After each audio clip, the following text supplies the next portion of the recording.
My name is Tina Iverson. I'm a professor of pharmacology and biochemistry, and I'm the founding director of the high throughput crystallization facility. My research looks at subcellular components called proteins and tries to understand how these proteins encode information. What this means is these proteins respond to extracellular stimuli such as sensory input or hormones, and then tells the cell what to do when it encounters that. Well, we are a very basic research lab, and by looking at these very basic processes, we can understand what's happening in quite a number of disease states, such as cancer, neurodegenerative diseases, and even bacterial infection. Understanding and responding to our environment is something that is a basic component of all of these disease states. My laboratory uses a method called structural biology, and what we do is image the proteins at a very sharp level so that we can see the details of them. And this works really well for people who are very visually inclined. If we understand the shape of a protein, we can kind of estimate what it might be doing. If the protein is changing shapes and has one shape when there's no information that it's encoding, and one shape in a different shape when it has encoded a piece of information, then that tells us how the protein is telling a cell what to do. I'm a very visual person, and so if I do look at, say, an architectural diagram, I can envision what a house might look like if it's built. And for me, biology was the same way. If you look at how things are organized, whether it's on the level of a protein or how the proteins interact with each other to form structures in the cell or even the cellular shape, you can then infer what's happening and what's going on. Usually the first tool that we start with is called X-ray crystallography, and that's a technique where we interrogate a protein structures using X-rays. The X-rays bounce off electrons in the protein, and using a diffraction pattern, we can then calculate what the protein looks like. We use this to then design biochemical experiments to test hypotheses on how the protein works. So I'm a basic scientist rather than focusing on a particular disease.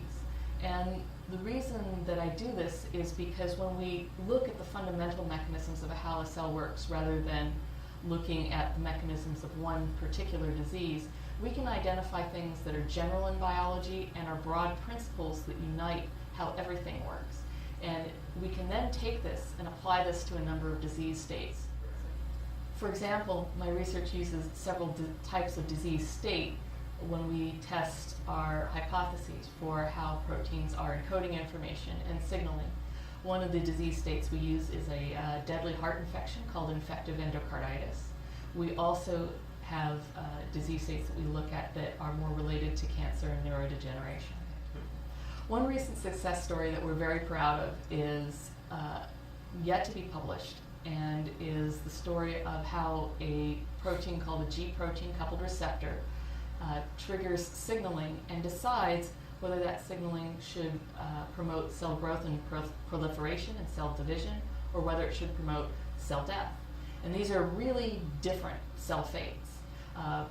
This is really important in something like cancer, where you might have unregulated cell growth and proliferation.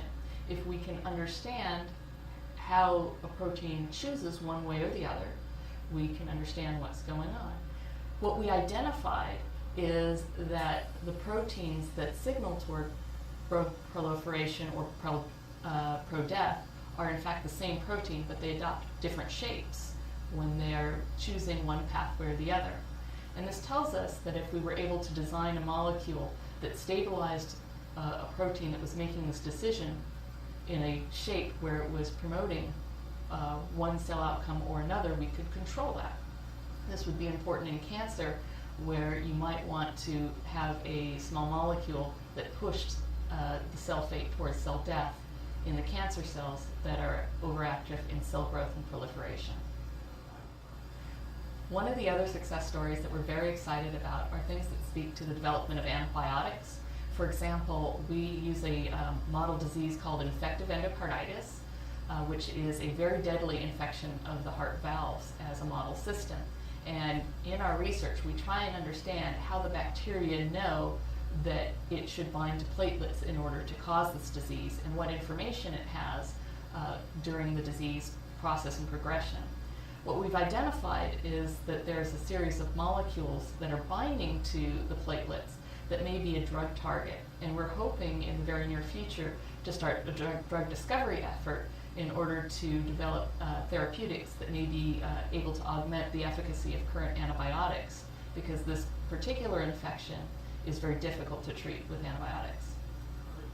Our research, like that of most other scientists in the modern world, is dramatically augmented by collaborations. We have collaborations on campus that are really incredible in providing the biochemical expertise that complements our structural biology. These have been really instrumental in improving the impact of some of the studies that we're doing, so that we can have the techniques that test some of our structure-based hypotheses. We also have collaborators that are medical doctors and are able to associate some of our findings back to the original disease states in patients. I did my doctoral work at the California Institute of Technology in Pasadena, and I really enjoyed the field of structural biology. I then moved on to a series of postdocs. The last one was at Imperial College in London. When I was looking for faculty positions, I wanted to have a department that really supported the research area that I was going into. I had a background that was in structural biology, but predominantly in energy harvesting and what a field called bioenergetics and metalloproteins. I wanted to take my expertise in a new direction that was about signaling and information encoding. Here, the Department of Pharmacology was really a perfect fit because it had this real strength in the biochemistry of signaling, and they were looking for someone with a structural biology background that could help augment their department. And I felt that this was really a great fit because I wanted to have more of a medical aspect to my research and be able to translate some of my findings into thinking about patients and patient therapies. Graduate students in my laboratory have been very successful in the past. We have had students that have gone on to work in the pharmaceutical industry. We've also have students that are starting faculty positions at this time. Postdoctoral associates, the vast majority have gone on to academic faculty positions. Every person is different, and the only thing I can say is do what you love. Find an area of research that you really want to spend a lot of time thinking about and thinking about deeply, and go for it.